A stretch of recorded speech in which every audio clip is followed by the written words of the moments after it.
Part 3. An interesting timeline emerges. An interesting timeline of events begins to emerge. October 31st, 1517, Martin Luther issues his 95 Thesis in Wittenberg, Germany. The Society of Jesus Jesuit order was formed in Paris, France in the year 1540, officialized in Rome. In 1543, Copernicus's book on the revolutions of the celestial spheres was published in Nuremberg, Germany, thus setting the stage for undermining the truth of creation as told by the scriptures. Copernicus rejected by the reformers. We will see some who are so deranged not only in religion, but who in all things reveal their monstrous nature that they will say that the sun does not move, and that is the earth which shifts and turns.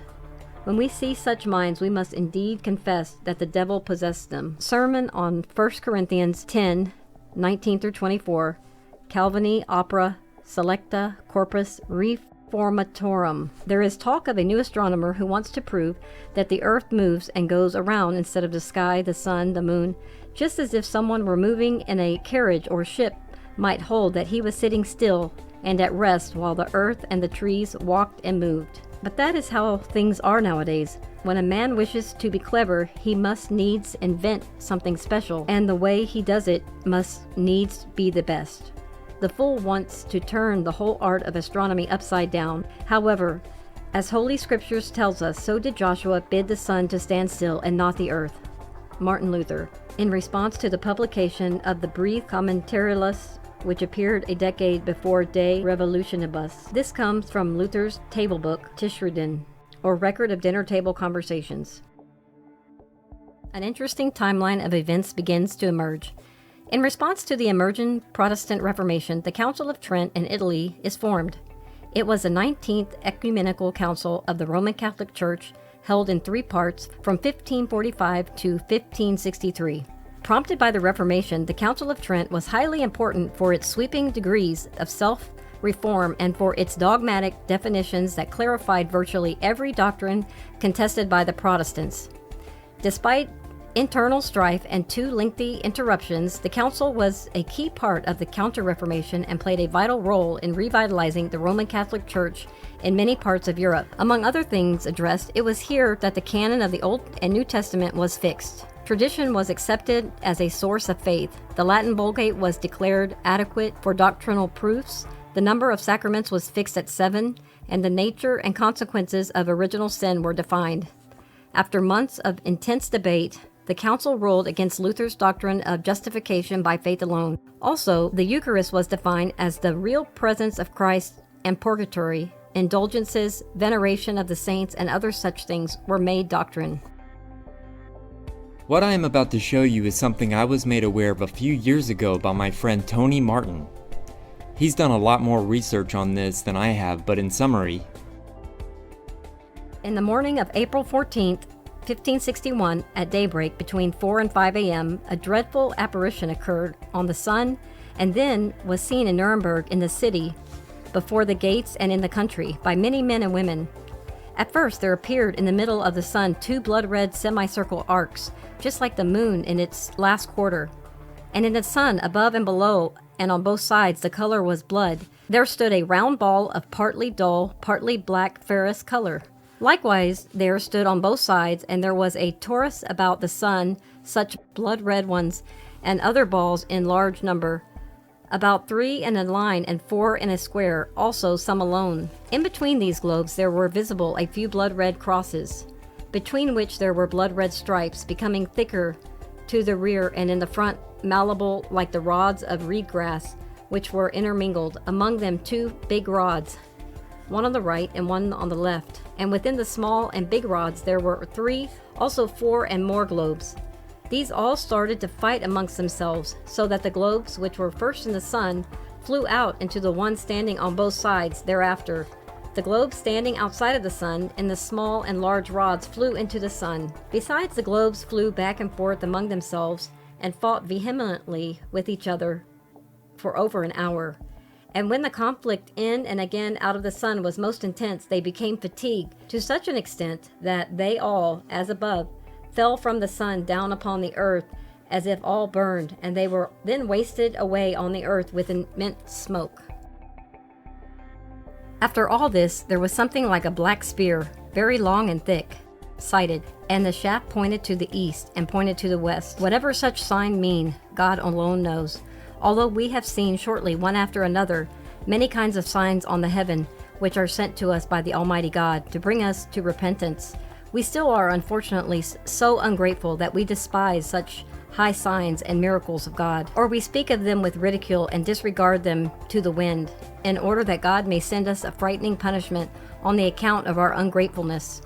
After all, the God-fearing will by no means discard these signs, but will take it to heart as a warning of their merciful Father in heaven, will mend their lives and faithfully beg God that he may avert his wrath, including the well-deserved punishment on us, so that we may temporarily here and perpetually there live as his children. For it may God grant us his help. Amen.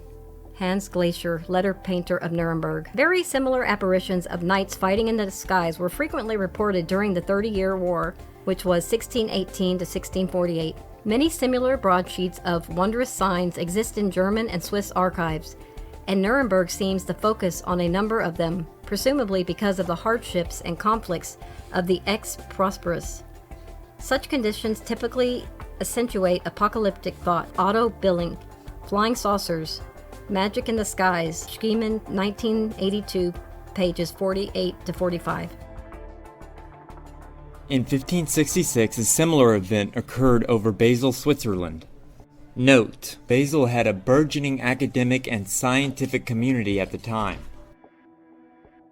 It happened in 1566 three times, on 27 and 28 of July, and on August 7th. Against the sunrise and sunset, we saw strange shapes in the sky above Basel. During the year of 1566, on the 27th of July, after the sun had shone warm on the clear, bright skies, and then around 9 p.m. it suddenly took a different shape and color. First, the sun lost all its radiance and luster, and it was no bigger than the full moon, and finally it seemed to weep tears of blood, and the air behind him went dark, and he was seen by all the people of the city and countryside. In much the same way also the moon, which had already been almost full and has shone through the night, assuming an almost blood-red color in the sky. The next day, Sunday, the sun rose at about 6 o'clock and slept with the same appearance it had when it was lying before. He lit the houses, streets, and were around as if everything was blood-red and fiery. At the dawn of August 7th, we saw large black spheres coming and going with great speed and precipitations before the sun and chattered as if they led a fight. Many of them were fiery red and soon crumbled and then extinguished. For much more on all of that, please check out the recent interview I did with Tony Martin on my YouTube channel. A special thanks to Joshua Thomas for sharing this sunrise picture at Red River, New Mexico on January 9, 2015, and for Les Crowley from Atmospheric Optics, who helped identify some of the very, very rare optical phenomenon in this picture.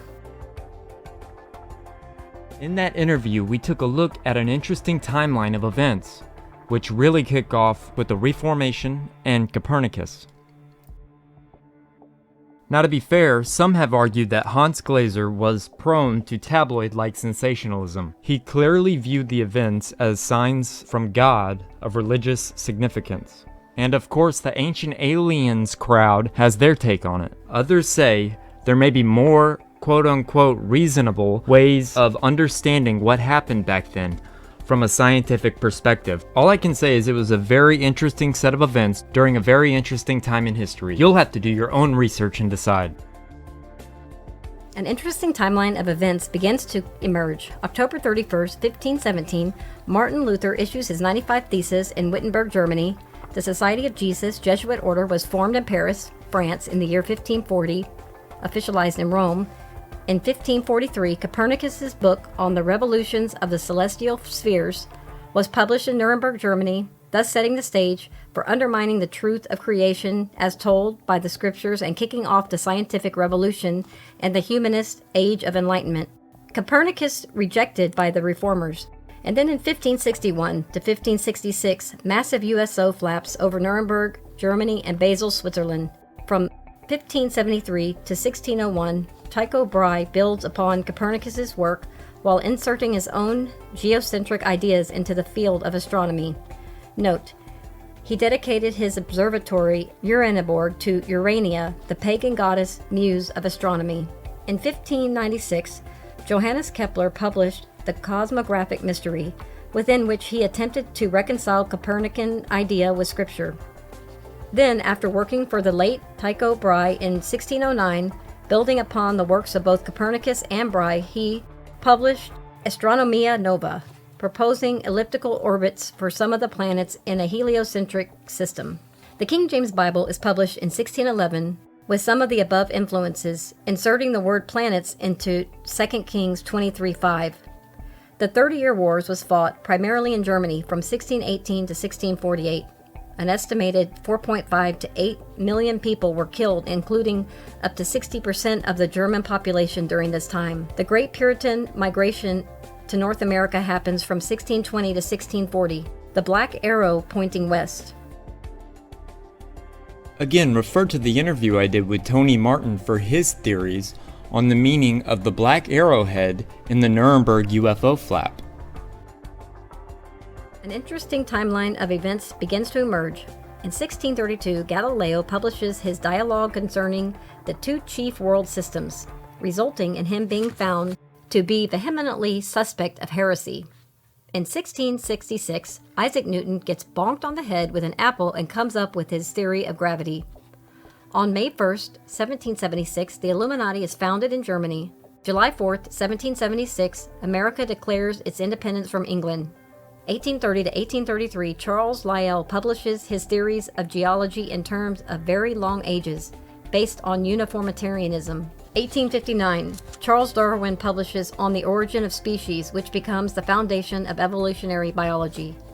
1871, Albert Pike writes to Giuseppe Mazzini an Illuminati outline for 3 world wars. The First World War must be brought about in order to permit the Illuminati to overthrow the power of the Tsars in Russia and of making that country a fortress of atheistic communism. The divergences caused by the agentur, or agents, of the Illuminati between the British and Germanic empires will be used to foment this war. At the end of this war, communism will be built and used in order to destroy the other governments and in order to weaken the religions. The Second World War must be fomented by taking advantage of the differences between the fascists and the political Zionists. This war must be brought about so that Nazism is destroyed and that the political Zionism be strong enough to institute a sovereign state of Israel in Palestine. During the Second World War, international communism must become strong enough in order to balance Christendom, which would be then restrained and held back in check until the time we would need it for the final social cataclysm. The Third World War must be fomented by taking advantage of the differences caused by the agents of the Illuminati between the political Zionists and the leaders of the Islamic world. The war must be conducted in such a way that Islam, the Muslim Arabic world, and political Zionism, the State of Israel, mutually destroy each other. Meanwhile, the other nations, once more divided on this issue, will be constrained to fight to the point of complete physical, moral, spiritual, and economical exhaustion. We shall unleash the nihilist and the atheist. We shall provoke a formidable social cataclysm, which in all of its horror will show clearly to the nations the effect of absolute atheism, origin of savagery and of the most bloody turmoil. Then everywhere, the citizens, obliged to defend themselves against the world minority of revolutionaries, will exterminate those destroyers of civilization, and the multitude, disillusioned with Christianity, whose deist spirits will from that moment be without compass or direction, anxious for an ideal, but without the knowing where to render its adoration, will receive the true light through the universal manifestation of the pure doctrine of Lucifer, brought finally out in the public view. This manifestation will result from the general reactionary movement, which will follow the destruction of Christianity and atheism, both conquered and exterminated at the same time. Some claim this letter is a hoax, yet it was known to have existed as early as 1910, 4 years before the start of World War I, which played out exactly as Pike stated. In 1632, Galileo publishes his dialogue concerning the two chief world systems, resulting in him having found to be vehemently suspect of heresy.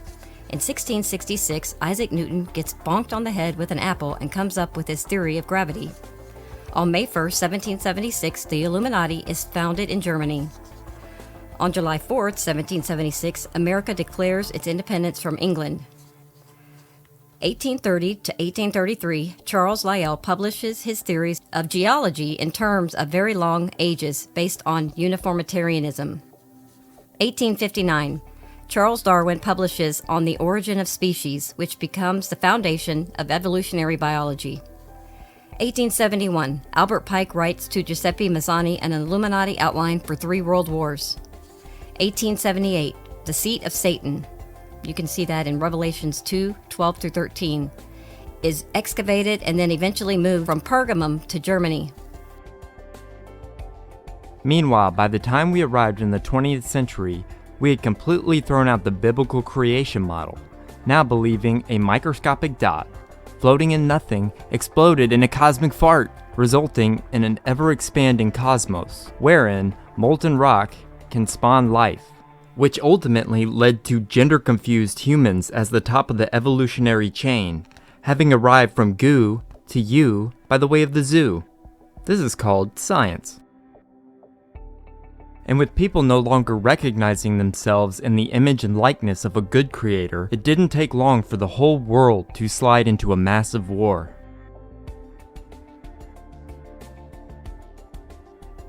(1901). The Seat of Satan installed in Berlin. The first museum was demolished in 1909 and replaced with a much larger museum in 1930. 1914 to 1918. World War I kicks off with Germany. By the end of World War I, 16 million people had been killed. 1927 to 1938. Nazi Party Nuremberg rallies. Hitler rises to power in 1933, holding huge rallies there from 1933 to 1938. He establishes the Third Reich, meaning Third Realm or Third Empire, recognizing Nazi Germany was a successor to the earlier Holy Roman Empire, which was from 800 to 1806, and the German Empire, 1871 to 1918.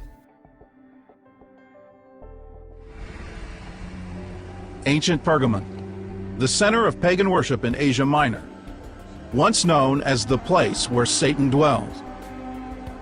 In the 1st century, it was a thriving city. But after countless wars and natural disasters, the temples of Pergamon lay in ruins. By the mid-19th century, the once great city of Pergamon was barely a memory. The locals were using the site as a quarry, looting the marble for new buildings. Until 1864, when a German engineer paid a visit. Karl Humann was shocked by the destruction of the priceless artifacts, so he got permission to excavate the ancient city himself. And what he found was one of the greatest monuments in history, the altar of Zeus. Stone by stone, the altar was excavated and brought here to Berlin, and then it was reassembled and placed in its own museum. The Pergamon Museum was finished in 1930, with the altar as its centerpiece. Eventually, it caught the eye of a young man named Albert Speer, the new chief architect for the Nazi Party. Adolf Hitler had commissioned him to design the parade grounds for the party rallies in Nuremberg. And for inspiration, Speer turned to the Pergamon altar. Speer gives all the credit to Hitler. I think that he's like a good interior decorator that someone hires, and that client already has the ideas of what he wants to do, and the decorator agrees with him and just fulfills them. So that's what Speer did. Using the altar as his model, Speer created a colossal grandstand at the rally grounds. It became known as the Zeppelin Tribune. After the war, only a small part of it was left standing. In the middle of the grandstand, where the altar to Zeus stood in ancient Pergamon, Albert Speer built Hitler's podium. Hitler wanted to create what he called a mass experience, and Speer came up with the perfect idea. Most of the Nuremberg rallies were held at night, so Speer surrounded the grandstand with 150 searchlights. The columns of light extended for miles in the sky, creating the mystical effect Hitler wanted. The concluding meeting in Nuremberg must be exactly as solemnly and ceremonially performed as a service of the Catholic Church. This effect was known as the Cathedral of Light, and it became a hallmark of Hitler's events. It was even used in the closing ceremonies of the 1936 Olympics in Berlin.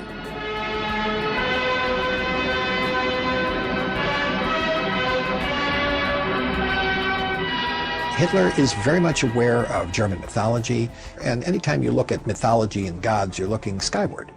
So I don't think it's an accident that he says to Speer, let's create an environment of looking towards the heavens. And that's what it does. Inside the rally grounds, thousands of Nazi party members marched in torchlight parades. These events happen at night, which gives a contrasting effect of fear, of strength, of the unknown, of mystery, and that's all intended by him. He's very theatrical. Torchlight fire has always been part of even pre-Christian beliefs. So I think there's a kind of a quasi-mystical, semi-religious content to these torch parades. There's many of them in Nazi Germany. From his podium, Hitler mesmerized the crowds. Not every one of you sees me, and I do not see every one of you, but I feel you, and you feel me. Then, under the Cathedral of Light, thousands of Germans swore what they called a holy oath. Blazing flames hold us together into eternity. No one shall take this faith from those who are dedicated to Germany. From 1933 to 1938, hundreds of thousands of people gathered here every September for the Nazi Party Congress. But it was the 1934 Congress that captured the attention of the world, thanks to what may be the greatest propaganda film of all time. The 1934 party film is the consummate picture of Hitler. That's it. No other film was ever made of him. And he didn't want any other film made of him. Everything that he wanted people to know about the Nazis is in that film. It was shown continuously for 12 years in Germany.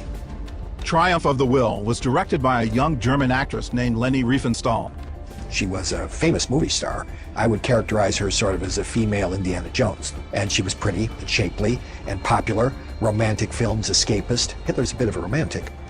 And so he liked her. The film portrayed Hitler as a godlike figure, the savior of the German people. Hitler's entrance in the film is from the sky, as a Messiah would be descending down through the heavens, through the clouds, to the faithful waiting for him below.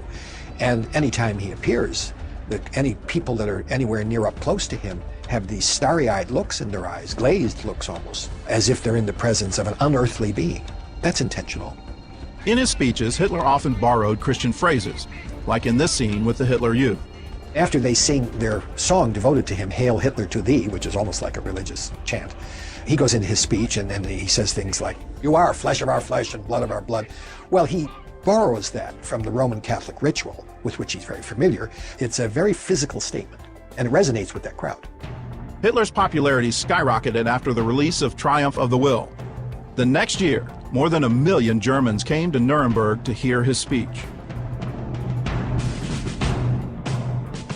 On the evening of September 15, 1935, Hitler announced the Nuremberg laws, laws that took away German citizenship from Jews. The law for the protection of German blood and German honor is intended to begin the marginalization process of the Jewish people.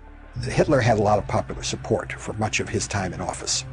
One doesn't get popular support by saying to the public, we're going to put Jewish people in gas chambers and then incinerate them. You don't do that. What he did was gradually marginalize them. It was also here that Hitler used the phrase final solution for the first time in public. Bitter complaints have come in from countless places citing the provocative behavior of Jews. This law is an attempt to find a legislative solution. If this attempt fails, it will be necessary to transfer the Jewish problem to the National Socialist Party for a final solution. The Nuremberg laws stripped the Jews of their rights as citizens. They couldn't teach in public universities. They couldn't practice medicine in public hospitals. They couldn't fly the national flag.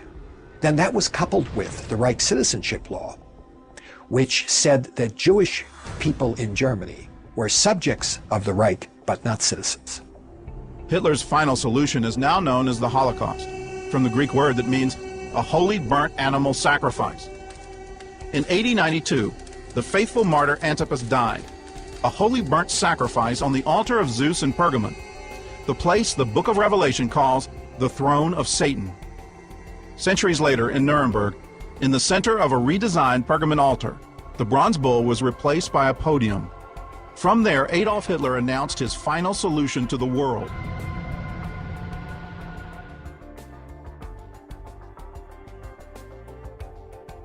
An interesting timeline of events begins to emerge. 1939 to 1945. World War II kicks off with Germany, Hitler invading Poland on September 1st, 1939. The Third Reich which Hitler and the Nazis referred to as a 1,000-year Reich, which ended May 1945, just after 12 years. Then the Allies defeated Germany, ending World War II in Europe.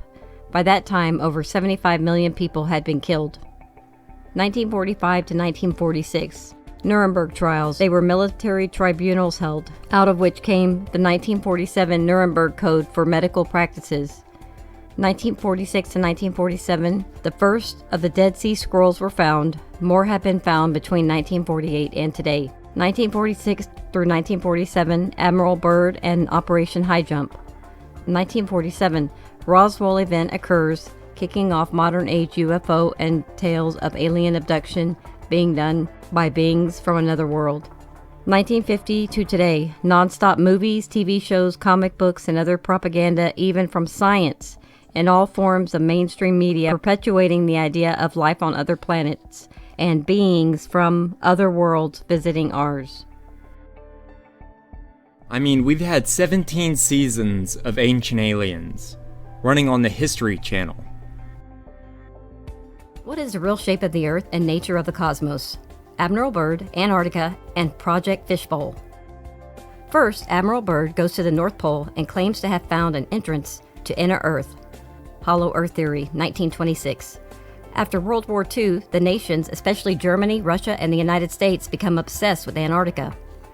1946 to 1947, Admiral Byrd leads Operation High Jump. 1955 to 1956, Admiral Byrd leads Operation Deep Freeze. Almost immediately after the nations form the Antarctic Treaty, the US and Russia start launching nukes into the sky, and NASA and DARPA are formed.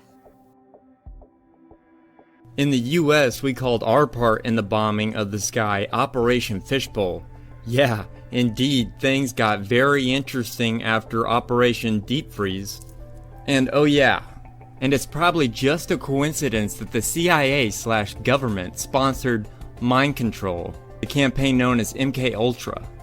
And it just so happens to be in operation from 1953 to 1973, running all through the entire US space program, from Gemini to the end of Apollo.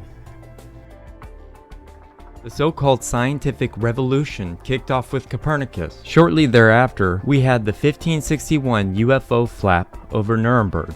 What if that war in heaven was just the beginning of the final spiritual battle, which will launch us into the great deception of the last days? Consider this. Now, with the tinfoil hat on, playing conspiracy theory here, it looks like, at least from the flat earther perspective, that probably during Operation Deep Freeze, they may have found the edge of the dome, presumably anywhere from 800 to 1,200 miles inland from the coast. So let's just do a quick recap here. 1, everyone becomes obsessed with Antarctica in the late 40s and late 50s. 2, everyone leaves Antarctica to draft up a treaty which would prohibit anyone from going there except under the express strict guidelines of the treaty. 3, the United States creates NASA and DARPA, you know, that organization which creates black budget projects for the military and other agencies and other groups. 4, the United States and Russia start blowing up the sky. 5, the United States and Russia become obsessed with what's above us in space. 6, the United States and Russia become obsessed with what's beneath us. Several decades ago, two countries, America and Russia, raced to drill the deepest hole into the Earth with the goal of discovering what was at its core. Both projects were massive undertakings, and the world was fixated on what mysteries they'd find beneath the surface. Russia's efforts resulted in something called the Kola Super Deep Borehole, and when you see it, you might have to pick your jaw off the floor. Both countries drilled boreholes deep into the ground until they couldn't go any further. They used enormous metal contraptions that were designed to break through even the toughest material. The world watched in awe as the Americans kicked off the race. The enormous drills were fired up, and everyone hoped the project would go according to plan. What kind of mysteries would the drillers find, if any? The United States called the endeavor Project Mohole, and they began their drilling off the Pacific coast of Mexico in 1961. This would be a massive effort with global interests, and there was a lot riding on the team's work. You guys starting to see the timeline here? 1961. Unfortunately, soon after the project began, it was abandoned due to lack of funding. Lack of funding because they decided to put all their funding into going to Antarctica looking for moon rocks and faking the whole world with the moon landings. Almost a decade later, the Russians had organized their own drilling team and began their quest to reach the center of the Earth. On May 24th, 1970, they set their sights on the Kola Peninsula. The Russians called their endeavor the Kola Super Deep Borehole. The end goal of the drilling project was to reach a depth of 49,000 feet into the Earth's crust. The race to the center of the Earth was an exciting and intriguing time for the world. In the end, the goal was never reached, but at least the scientific community benefited from the efforts. Though defunct, this phenomenal structure still stands as a reminder of one project that had the world on the edge of its seat. Okay, so they didn't get to 49,000. They only got to something like, I think he said 40,200 or something like that, which is less than 8 miles. Even the deepest drilled hole is still some 3,955 miles short of the center of the Earth. Barely a pinprick on the surface of our planet. So we have all these pictures in the textbook about the center of the Earth and what the core of the Earth and everything else looks like. And they're going to say, all right, it's all fiction about the inner Earth and hollow Earth, all that stuff, when they have never even gone deeper than 8 miles. It's unbelievable. We have been lied to with artwork, pictures, paintings, drawings, CGI. Everything about our Earth and everything about space. Artwork. And oh, by the way, okay, we're in a race, right? And we supposedly beat Russia in the space race, whatever that means. We did something more than or faster or whatever. Who cares? They just gave up? Really? They just gave up? I quit. I'm going home. No, they didn't give up. They sent dozens of missions to Antarctica while we were doing the Apollo program. Let that sink in. Okay.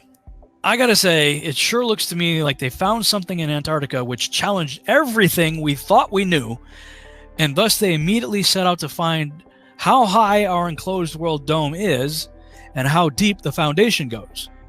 That's exactly what somebody would do if they discovered they were in a cage.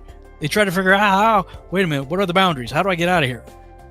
That's exactly all of the activities that the United States and Russia in particular engaged in immediately after Operation Deep Freeze all points to exactly that. I don't know how you could come to any other conclusion. They started acting exactly like people stuck in a cage. They started immediately trying to figure out the boundaries. That's exactly what they would do. So it appears that whatever happened in Antarctica, everybody got kind of maybe nervous or excited or whatever and said, okay, what is the deal? We've looked through telescopes. We've seen our so-called neighbors, Venus and Mars, through telescopes. Our assumption is the solar system is, set up in the Copernican model. And, but yet maybe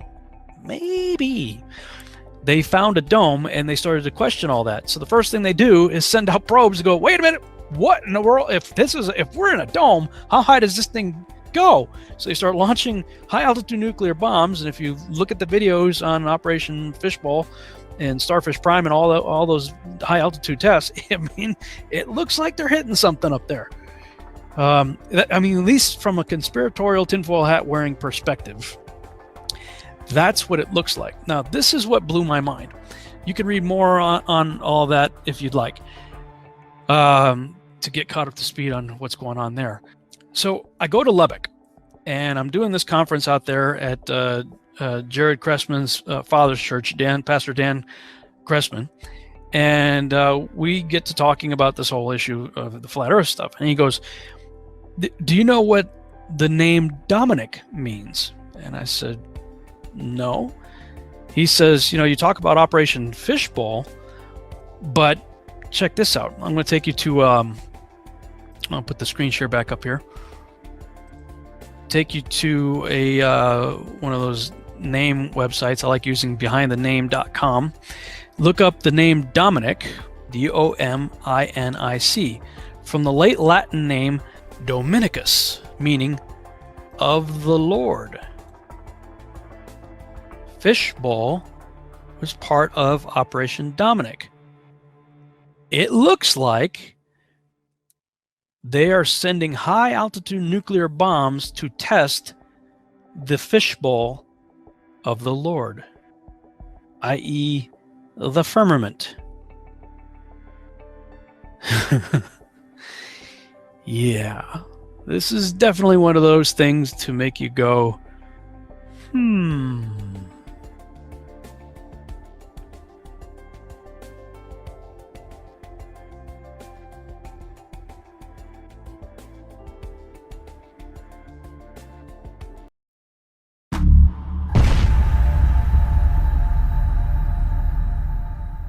Hi, my name is Sheila Skiba, co-founder of Kingsgate Media, with my husband, Rob Skiba. My purpose in recording this brief video is to bring you up to date on what has been going on behind the scenes to keep Rob's vision and legacy alive. As many of you know, my husband Rob spent endless hours creating conference presentations, best-selling books, and hundreds of hours of videos, all with the goal of helping people understand where we came from and where humanity is heading. I would also like to fight for freedom of speech and to continue sharing the results of Rob's lifelong research. Toward that end, we will be making Rob's materials even more accessible by placing his insightful content on multiple platforms that extend beyond YouTube and Facebook. These platforms include BitChute, Odyssey, Rockfin, DLive, Rumble, TikTok, Dailymotion, Twitch, and DTube. Links to Rob's materials on each of these platforms will be listed at the end of each YouTube video under the description, so you can easily find them. And for those of you who would like to have exclusive access to more detailed and intimate information from Rob's journals and to see previously unpublished videos, we will be leveraging the subscription-based Rockfin and Patreon platforms.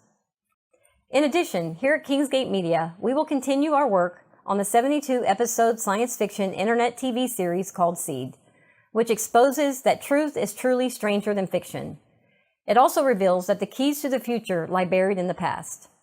I don't think they've spotted us yet, though. Yeah.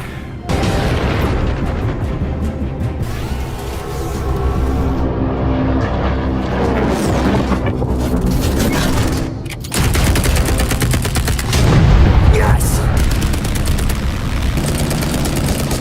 We're going down!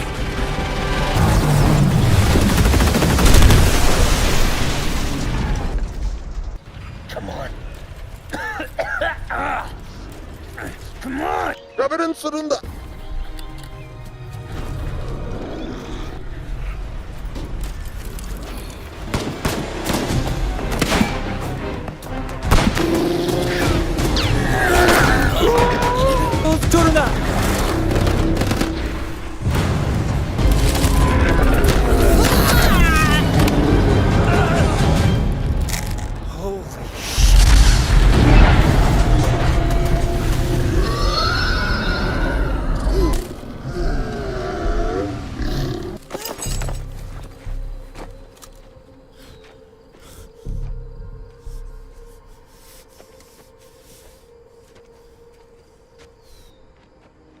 I think at that moment, we both realized enough blood had already been shed. We weren't the real enemy after all.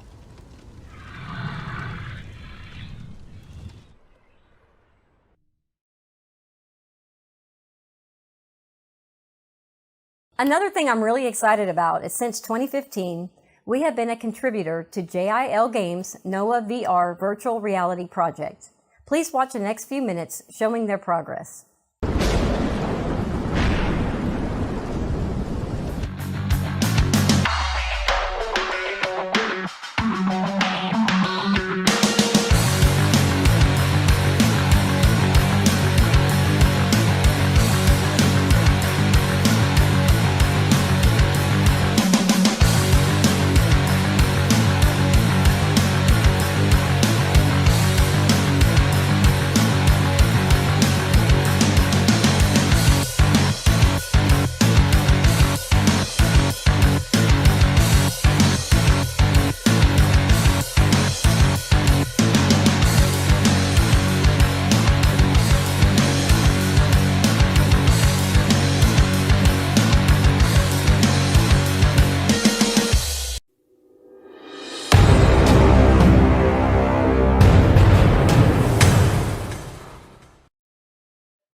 You can learn more about the NOAA VR project at noaavr.net. I'm very excited to share with you the reason for the game is to help fund the TV series Seed. Rob also produced a Seed comic book, with one completed and the second near completion. Our goal is to finish the comic books that Rob had intended to be used as a show Bible, which means they would serve as a reference documents that provide screenwriters and filmmakers key information on the characters, settings, and other elements of the eventual TV series Seed. We will also be working on the completion of Rob's unfinished books that are already formatted such as Ephraim Awakening, Part 2 of Testing the Globe, and One Nation Under God, just to name a few. I'm also excited to let you know, in addition, our son Jeremiah will be creating a new Skiba News Nation channel on YouTube where he will provide an in-depth critique and commentary on his father's timeless and important research. He will discuss some of the disinformation we are being bombarded with today. He will touch on sensitive and controversial topics in an unfiltered manner, and we will also interview guests on critical news topics that need better coverage.